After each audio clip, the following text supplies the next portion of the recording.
मगाशी तुम्ही जे म्हणाले की बाबा अजितदादांच्या मृत्यूचा शोध लागला पाहिजे आणि जो कोणी त्याचे दोषी असेल त्याला तळतळाट लागेल. आता तळतळाट लागणे श्रद्धा की अंधश्रद्धा? अंधश्रद्धा. मी तळतळाट लागेल हा शब्द जर माझा असेल तर खोडून दाखवतो. दुसरा मुद्दा चेक करा.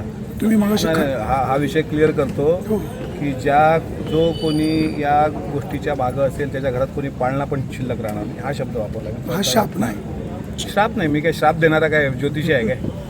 हे एक आहे ना की एखाद्या व्यक्तीचं असं जाणं हे वेदनादायी असतं ना, त्याचे परिणाम महाराष्ट्र भोगतोय ना. त्याच्यामुळे अजितदादांचं जाणं हे जिवारी लागलं साहेब आमच्या. त्यामुळे ठीक आहे, उद्रेकातून त्या गोष्टी येतात. तुम्ही खरातांचं वारंवार नाव घेतलं. कोणाचं? खरात महाराजांचं नाव घेतलं. महाराज कसला?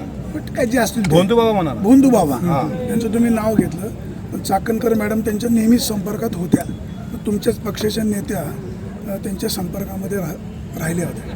असं आहे, कोण कोणाच्या संपर्कात होतं हा SITचा भाग आहे, चौकशीचा. आता त्यांच्या अकाउंटमध्ये समता पतसंस्थेच्या काय ट्रान्झॅक्शन झालं, किती सेकंदात झालं, किती करोड रुपयाचं झालं, त्यात ते दोषी आहेत का, हा आता तपास यंत्रणेचा भाग आहे. आणि त्यांच्यावर ज्यावेळेस ॲलिगेशन झाले तर त्यांनी स्वतः राजीनामा दिला आहे. त्या पदाचा पण राजीनामा दिला आहे आणि प्रदेशाध्यक्षपदाचा पण राजीनामा दिला आहे. त्यामुळे अंधश्रद्धेच्या गर्तेत राहूने मी इतका बोलल्यानंतरही तुम्ही म्हणाल की तुम्ही अंधश्रद्धा की श्रद्धा, मी आता तुम्हाला कोण्या शब्दात सांगू मला ते सांगा. तुम्ही मगाशी हे बोलताना असं म्हणाले की बाबा अजितदादांच्या मृत्यूचा तर शोध लागलाच पाहिजे. सरकारमध्ये तुम्ही पण म्हणजे केंद्रात तुम्ही, राज्यात तुम्ही, मग शोध का लागत नाही? या गुन्ह्याचा शोध लागावा म्हणून कर्नाटक राज्यामध्ये जाऊन गुन्हा दाखल करावा लागला. एक गोष्ट लक्षात घ्या, काल बारामतीला सांगता सभा झाली. त्या सभेमध्ये स्वतः मुख्यमंत्री देवेंद्र फडणवीस साहेब होते.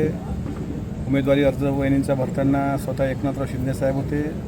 आणि मला जे काही उदय सामंत साहेबांचं भाषण ऐकल्यानंतर कळलं की 3 दिवस ते सुद्धा कोणाशी बोलले नाहीत, म्हणजे एकनाथराव शिंदे. आणि सुनेत्रा वहिनींनी सुद्धा त्यांच्या भाषणामध्ये सांगितलं की लोकांच्या मनात जी शंका आहे ती लवकर दूर झाली पाहिजे. अर्थातच आमच्यावर जेवढा आघात आहे तेवढा त्यापेक्षा जास्त आघात ह्या पत्नी म्हणून त्यांच्यावर. त्यांनी सांगितलं की माझं तर सर्वस्व हरपलं आहे. त्याच्यामुळे मी स्वतः आता सरकारमध्ये आहे का, तर मी आहे, सोनवणे साहेब आहेत, हे पण दादांचे तितकेच लाडके आमदार, आम्ही पण तेवढेच दादांच्या जवळचे आमदार. यांनाही ते वाटतं, ते मलाही वाटतं. मी फक्त त्या भावना अधिक तीव्रतेनं मांडतो. त्याच्यामुळे सरकारमध्ये असताना सुद्धा स्वतः मुख्यमंत्र्यांनी सांगितलं की आता याचं चौकशी सुरू आहे, तपास सुरू आहे. फक्त आमची विनंती एवढी आहे की त्या तपासाची गती अधिक गतिमान झाली पाहिजे.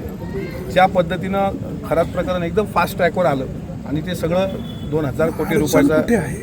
मग तेच ना, मुख्यमंत्री आपले मला पूर्ण उत्तर देऊ द्यात. बँगलोर कर्नाटकमध्ये 0 FIR झाली. ती FIR मग याच्याकडे CIDकडे वर्ग केल्या गेली पुण्याला. त्यांनी सांगितलं की या पत्रामध्ये पूर्तता नाही. आज DGCAचा अहवाल त्रोटक आलेला आहे, CCTV फुटेज भेटत नाही. हे जे काही संभ्रम आहे, मी मुरलीधर मोहोळ जे मंत्री आहेत त्यांना विनंती केली, त्यांना हे पण केलं की तुम्ही स्वतः 15 दिवसात ब्लॅक बॉक्सचा डेटा, इम्पेरिकल डेटा तुम्ही सार्वजनिक करणार असं म्हणला होता. आज 3-4 महिने झालेत. मग अडचण कुठं आहे, पाणी कुठं मुरतं आहे याचा शोध महाराष्ट्र घेईल. आणि त्यांनी सांगितलं की आम्ही दोषींना सोडणार नाही. फक्त माझं मुख्यमंत्र्यांना सरकारमध्ये असून सुद्धा माझा प्रश्न विचारणं हा संविधानाने दिलेला मला संविधानिक अधिकार आहे. पाणी मुरतंय कुठं हे महत्त्वाचं आहे.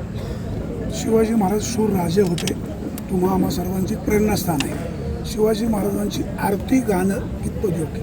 शिवाजी महाराजांचं दैवतीकरण होता कामा नये. शिवाजी महाराज हे युगपुरुष होते. दैवतीकरण जर त्यांचं झालं, त्यांच्या आरत्या झाल्या, त्यांना मग ते उद्या अगरबत्त्या येतील, मग तिथं नारळ फोडले जातील. ते कसं आहे की हा भाग छत्रपती शिवाजी महाराज हे विज्ञानवादी आहेत, ते युगपुरुष आहेत. त्यामुळे कुठल्याही महापुरुषांना दैववादात अडकू नये.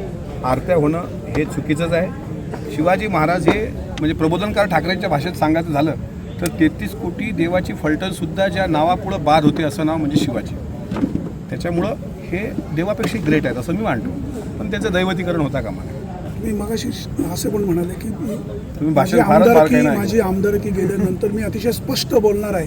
एखादा काही स्फोटक काही माहिती बाहेर 14 मेला संभाजी महाराज जयंतीचा दिवस संपला की मी यात्राच काढतो ना महाराष्ट्रात. जस्टिस फॉर दादा, तो लढेंगे बचेंगे और लढेंगे. तुम्ही इतकं बारकाईनं भाषण ऐकल्याबद्दल महत्त्वाचा आभार तुमचे.